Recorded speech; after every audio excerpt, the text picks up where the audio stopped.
Obamacare. Ain't nobody got time for that. Stupid people are ruining America. The president just wants to take care of you. He just doesn't think you're able to do it for yourself. There's a very thin line between communism, progressivism, Marxism, socialism. The empire will strike back. You still don't know that this was political.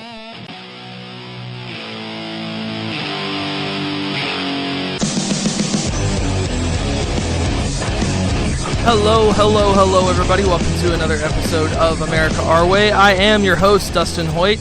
Had a late start today. Technical issues. It happens. Broadcasting. It goes to show you when it comes to having so many technological components interacting at once, you can double check and triple check everything before you go on the air, but there's always a curveball for you. It happens. It has happened before. I've had to cancel shows before, but I figure better a late start and a show than a late start and no show. So here I am. We're here. We're going to talk about some stuff, some things, some issues. First thing I want to touch on today, the big story out of Texas. It's been all over the media, but I feel like there are some angles here that we can touch on that are unique to the America Our Way show. President Obama was in Texas today. He flew into Dallas last night and was in Austin today. He met with Governor Perry. He was there to talk about fundraising with Democrats and, as a side note, address the border with Governor Perry. And as many of you know, there are tens of thousands of miners from Central America flooding through the southern border of Texas. And this whole debacle has been debated across the board as being caused before or after the Obama presidency because of Obama policy, etc., etc. And there is some merit to Obama instituting policies that may be may be perceived as friendly to illegal immigrants, what with all the talk of immigration reform. And as such, it's something that I think touches Americans uniquely and differently in many ways. And because of this, and because of the perceptions of it, people have varying opinions and reactions to statements from politicians. Now, the big thing that I think is the takeaway from the Obama fiasco is that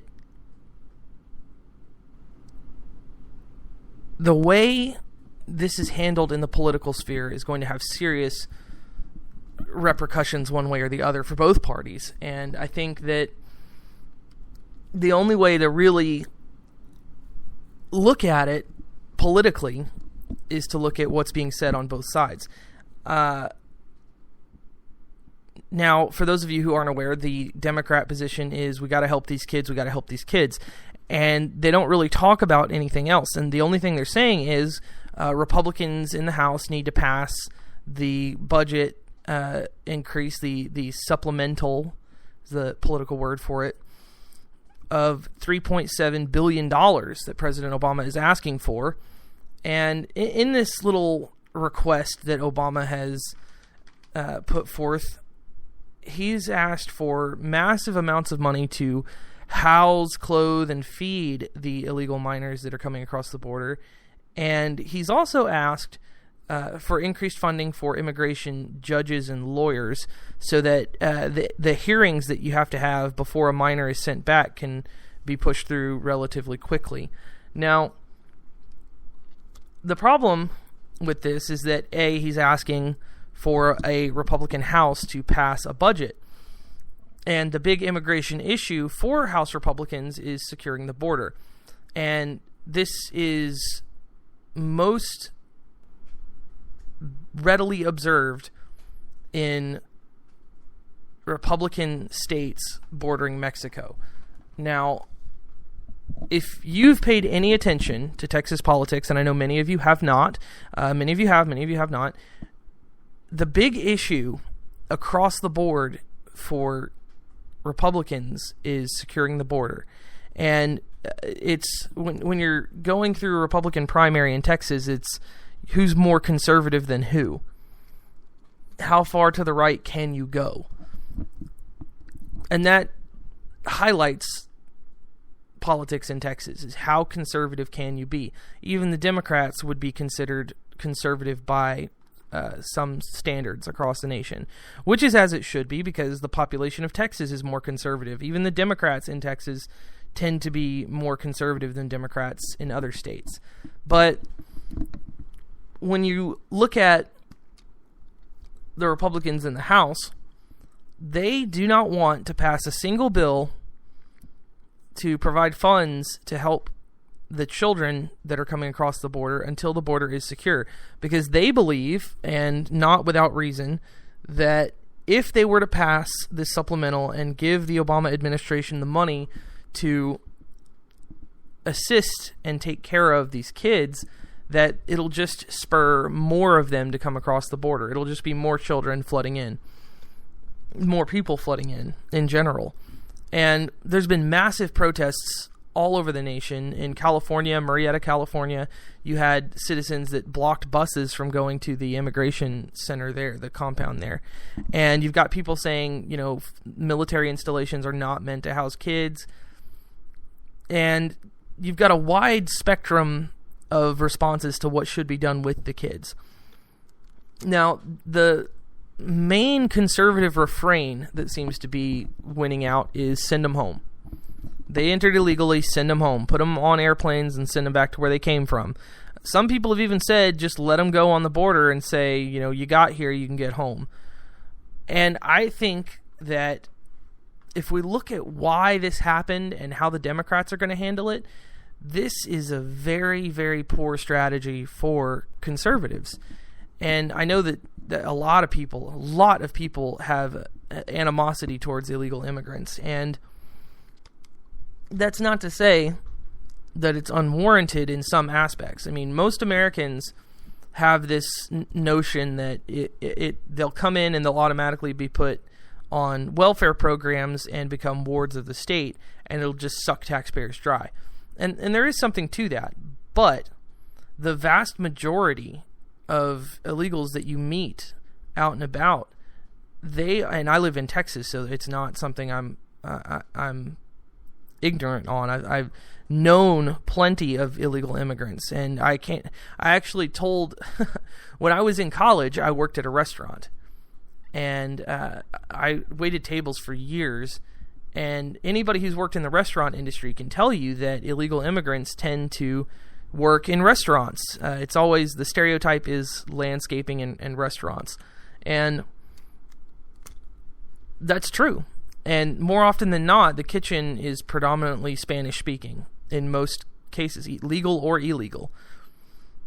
And that has to do with low wage jobs and working in a restaurant being an industry that you can move up in without education, and you don't even have to speak English all that well in many cases. So you can have an illegal immigrant that works their way up to head chef in a kitchen of a restaurant and not have to worry about legal repercussions per se, and you know, until they get caught. But these people come in and they're just trying to support themselves and their families, trying to live a better life. And I think it is a huge misstep for Republicans to be focused solely on securing the border first, for two reasons. One, using children as a bargaining chip will backfire. Let's not joke about that. Let's not kid ourselves. Let's not be delusional. When the children come across the border, they are just children. It doesn't matter what nation they came from. It doesn't matter if their parents are here illegally and they're just now trying to join them, or if their parents, you know, spent money to get them across the border, period. Because they're kids. I mean, you wouldn't hold a kid accountable for the actions of their parents in any situation. And that's something we need to keep in mind. These poor kids are here in our country, and we have to deal with them. Period.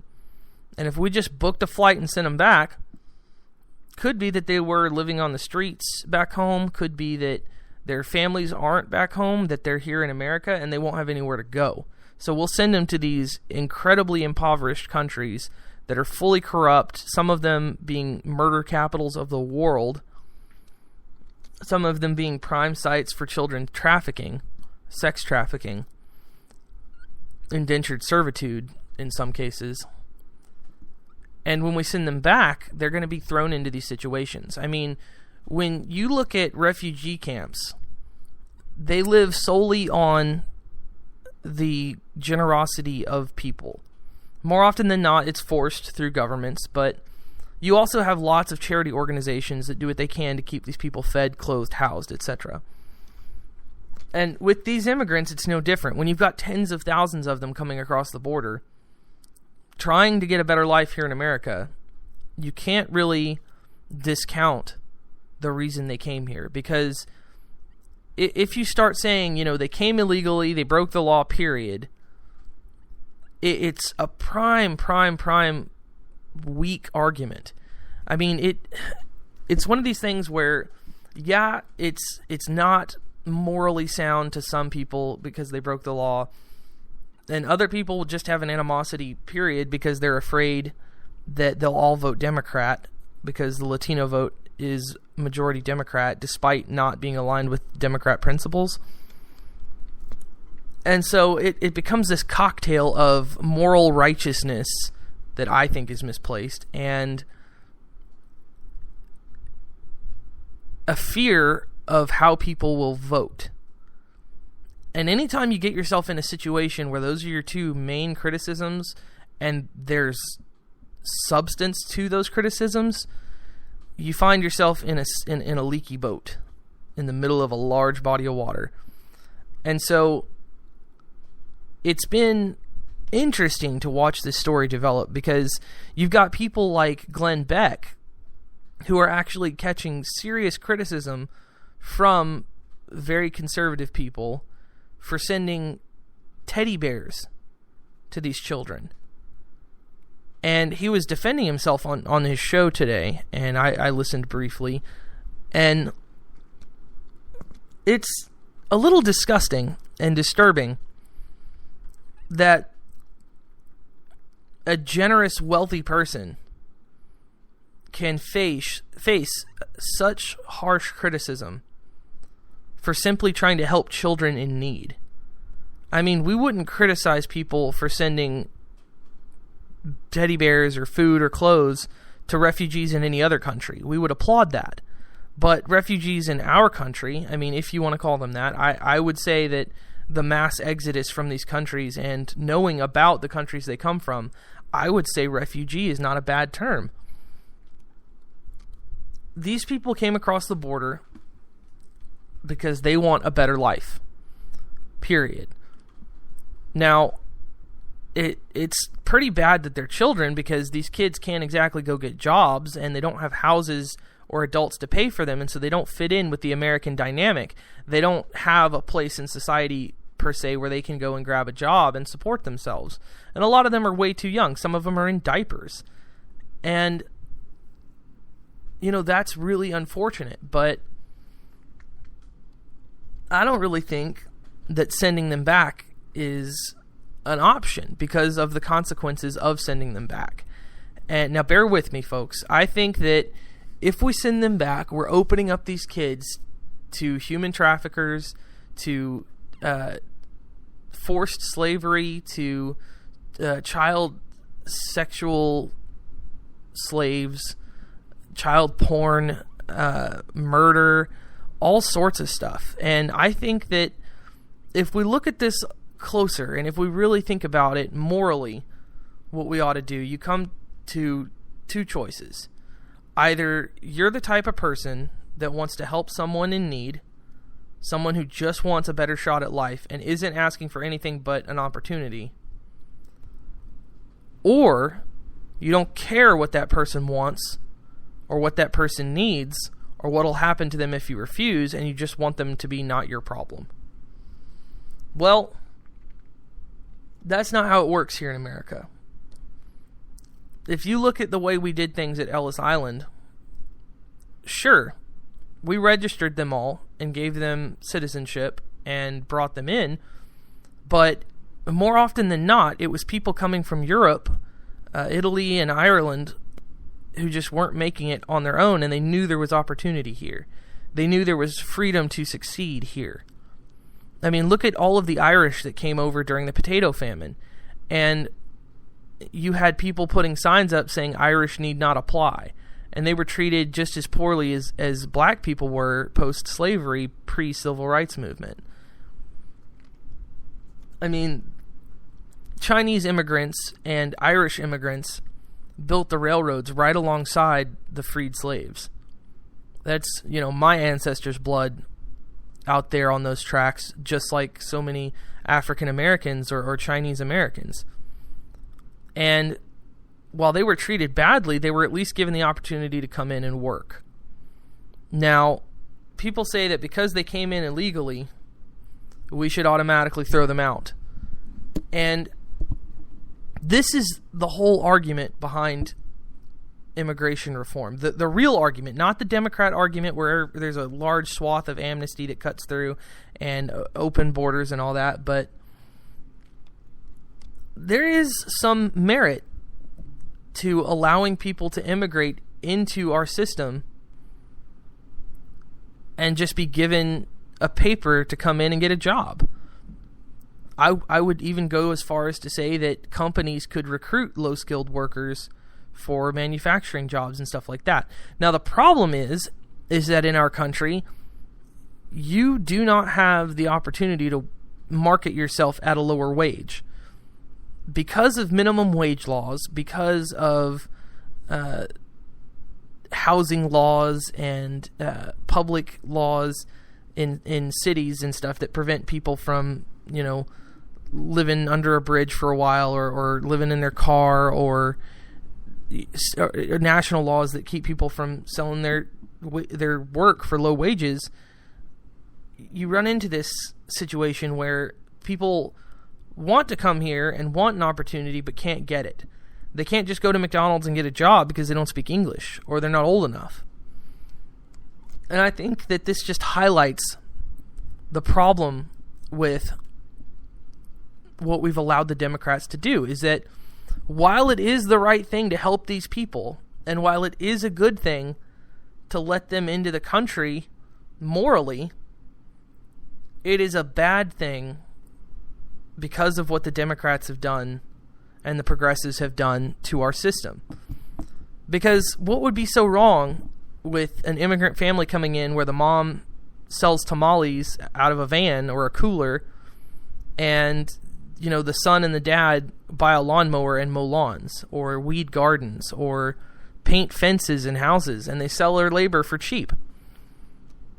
Well, they would get in trouble with governments for not having permits to do that, for not paying taxes on it, for not filing Social Security properly, and they would eventually be put out of business because they don't even speak the language. And even if they did, coming in and trying to just feed your family, pay for a place to live, electricity, clothes, food, while trying to start out is almost impossible these days. You can't just come in and make a living anymore like you used to. I mean, think about the brave homesteaders. Think about the people who came to Texas in covered wagons and just set up shop. Pitched a tent until they built a house, planted crops, cultivated livestock, or they moved into towns where they did a job and, they slept outside until they had enough money to get a place to live. You can't do that anymore. The nation of immigrants, the nation of the free, no longer lets people freely come in and work for a living. Not because there's not people to do it, but because we have so many laws in place that prevent people from making an honest living when they first get to our country.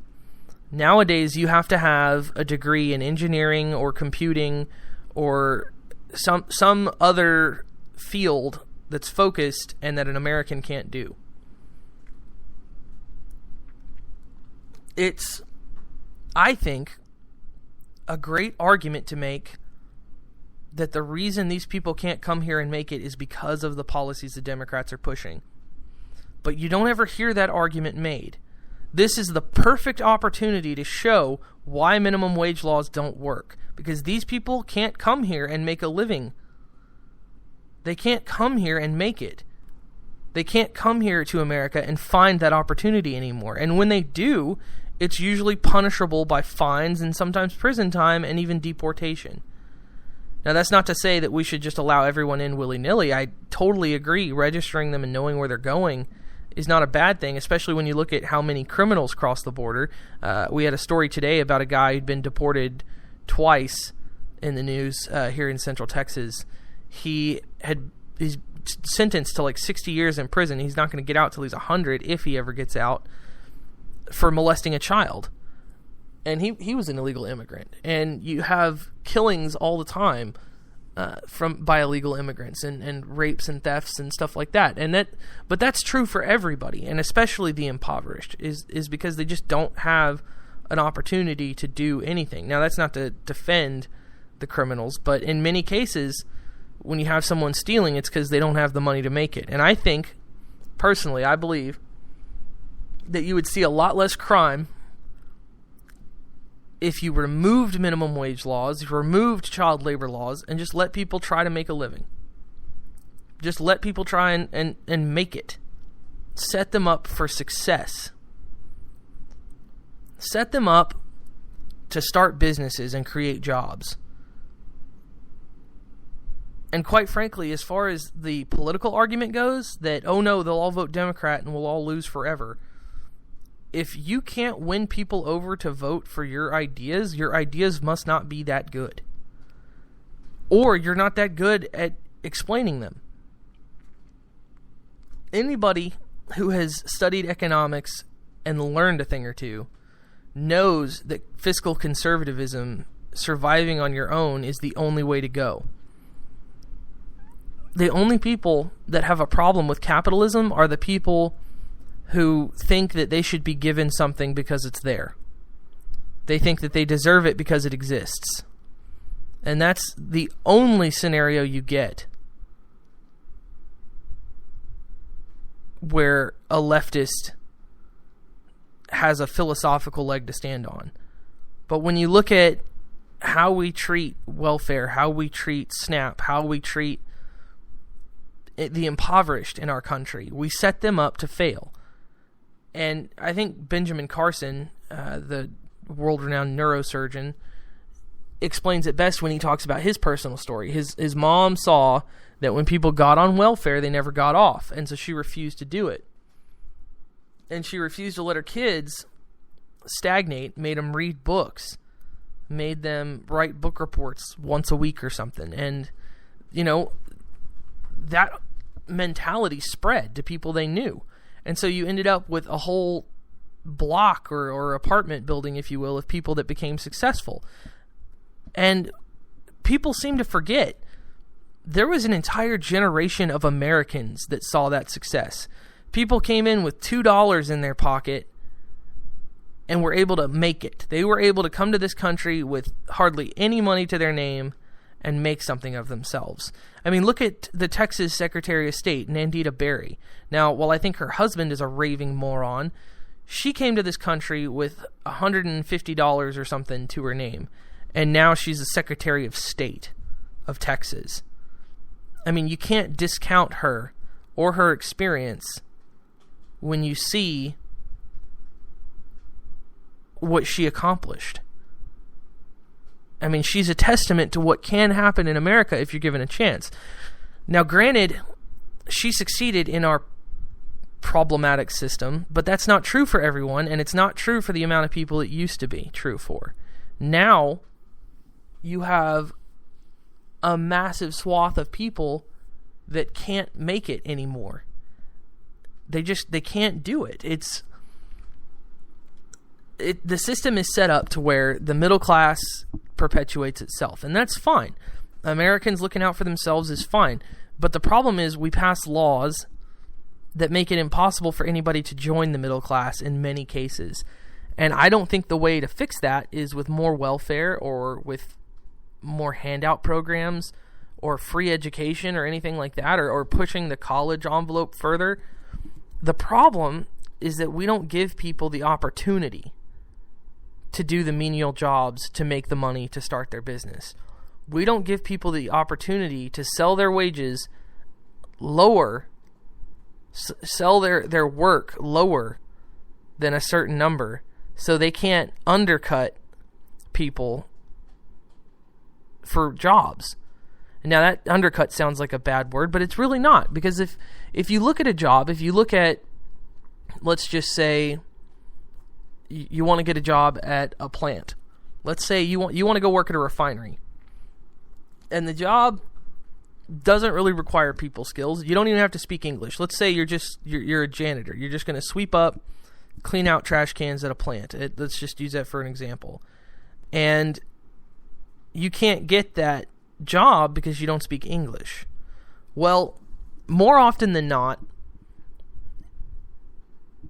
it would be easier for these people to get those menial jobs if they were able to say, I will work for less than this guy because I know that I have no experience. I know that I don't speak English.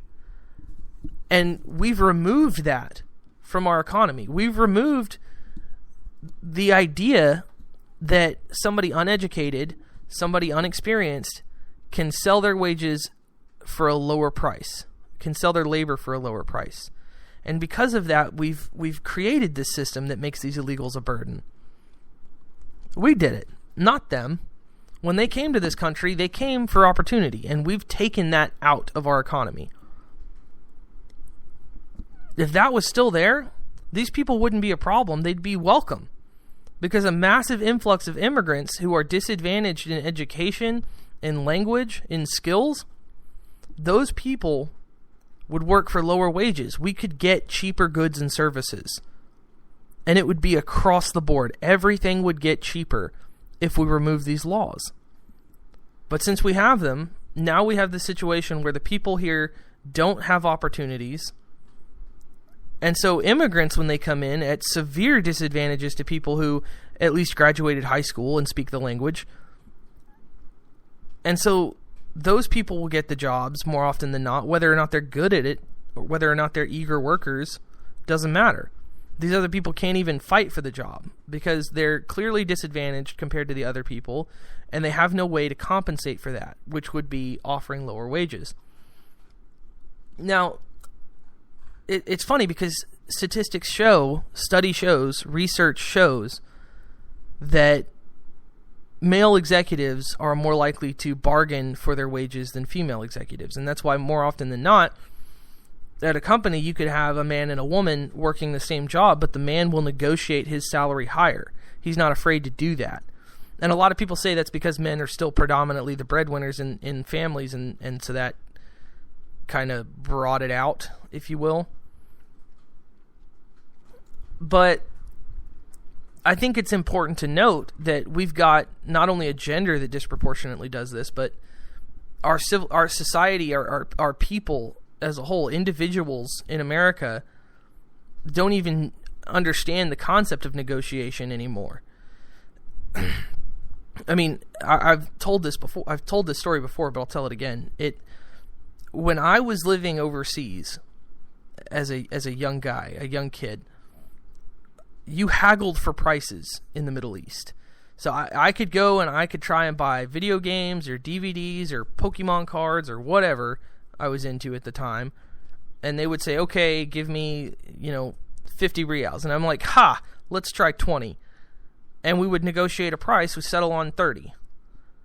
And so I could knock prices down by negotiating them. And so when I came to America, people would tell me how much something is, and I'm like, ha, let's try $10. And they're like, no, it's 50. If you don't like it, get out. And it blew my mind that you couldn't even negotiate for the price of a good. And while businesses are totally capable of running that way, and that's the system we've set up, The idea that we've removed it completely only hurts the economy because we remove the free trade aspect in many cases, and especially in labor. And not only that, having it free up that much money in terms of capital in a business would give that business the opportunity to expand and potentially create more jobs. You could have more manufacturing jobs here in America. You could have more service and just different industries expanding. I mean, you would see jobs explode in America if we got rid of the notion that you work for X wages, period. You buy for X dollars, period. If you don't like it, get out. I mean, how many people walk into a car dealership, hear a sticker price, and just pay it? I would wager a vast majority of people walk into a dealership, hear the price of a car, and pay it outright. They don't negotiate it lower. They don't bother haggling anymore. It's a lost art. And I think that's a direct result of the fact that we've fixed wages at a certain level and eliminated the haggling for wages portion of our economy. Because if people don't learn how to haggle with their wages, they're less likely to haggle for goods and services, and across the board, we see less and less free trade in that aspect. This is a fixed price, and it pushes people out of the market. And that applies for jobs, and that's what we've done. And so that's why we've got this group of people that come across the border looking for an opportunity and are just automatically doomed to fail. And that's why arguments about shipping them back over to their home countries and keeping them out has credence, because we've set up a system that keeps them out. And if the system keeps them out, then physically we should keep them out, because they can't make it here. They can't do it. They can't work and support their families. They can't get a job and pay taxes. They just can't do it. They're not good enough because they're not American. Now, I know a lot of people think illegal immigration is a terrible thing and they should just go back. Why can't they come legally? Well, our legal system is terrible. We demand hundreds, if not thousands of dollars per immigrant, which these poor people just don't have. And then when they get here, we demand that they have a certain caliber of skills and knowledge just to be able to survive. I mean, you have to be able to work a computer now just to flip burgers most times. I mean, how many times do you go to a fast food restaurant and they can't even plug in your order correctly? And it's because they, so-and-so can't work the register. And that happens a lot. And I think it's pretty bad. I think it's hurt our country to the point to where we ought to be ashamed. Our ancestors, the ones that came over here, they had the opportunity and we don't give it to anybody anymore. So I think the immigration talk needs to shift to jobs, the economy, and minimum wage. I think that argument would win. All right, folks, it's been shorter than normal, but it's been good. I hope you enjoyed the show. My name is Dustin Hoyt. This is America Our Way. You're listening to Vigilant Liberty Radio. We'll see you next time.